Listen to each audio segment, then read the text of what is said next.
टाढा हुँदा त्यही फोटो हेर्नु,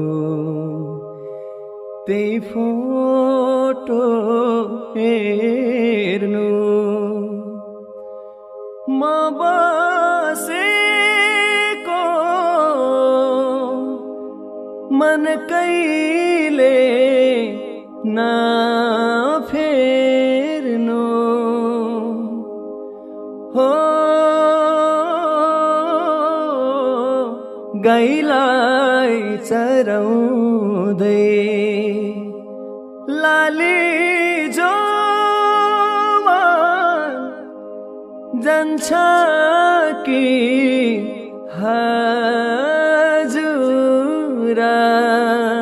पाता बजाउँदै।